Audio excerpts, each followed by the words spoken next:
Улица Дюльбер, что в переводе с крымско-татарского «красивая», в микрорайоне Фонтаны, совсем не соответствует своему названию. Даже после небольшого дождя улицу размывает, подтапливает дворы и дома.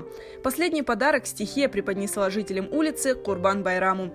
Прошедшие в конце июля ливни нанесли большой ущерб жителям улицы Дюльбер. Вот фляги уже с освободившимся медом. Вчера ездили на мусорку, все это дело выливали, потому что мед непригоден к употреблению. Убыток, конечно, у меня колоссальный. Только по меду, вот я посчитал приблизительно, это 150 тысяч я потерял. После сильного ливня затопило подвал Ситосмана Аджи Муратова, где хранились вещи, мебель, медогонка, инструменты. Вот, кстати, уровень последнего, скажем так, наводнения, а вот предпоследний. То есть любой дождь у нас затапливает подвалы. Вся рабочая часть, соответственно, была подтоплена. И теперь придется вызывать мастера, потому что котел уже в нерабочем состоянии. Котлу буквально год. Больше всего страдают жители домов у этого перекрестка улиц Эльмас и Дюльбер, потому что этот участок находится в низине. Ситуация усугубилась после асфальтирования дорог вокруг 44-й школы. Потоки воды и грязи стекают на улицу Дюльбер не только с верхних улиц Фонтан, но и с улиц микрорайона Акмечеть. Еще во время строительства этой дороги жители забили тревогу и обращались к дорожникам. На тот момент были непосредственно представители со стороны, скажем так, администрации, которая непосредственно делала заказ этой дороги, и непосредственно исполняющие службы.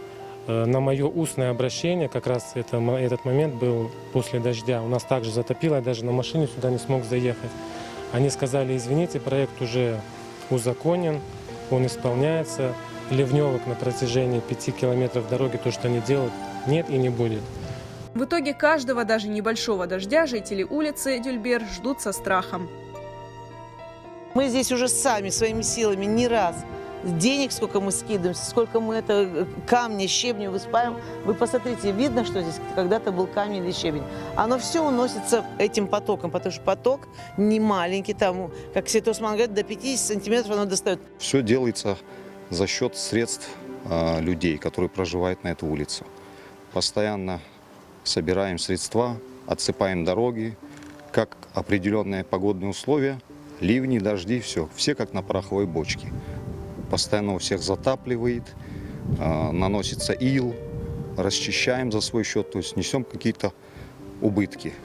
По словам жителей, во время дождя уровень воды здесь достигает 50-60 сантиметров. Они неоднократно обращались в администрацию города, в службу автомобильных дорог. Но каждый раз получают только отписки, которых скопилось уже немало.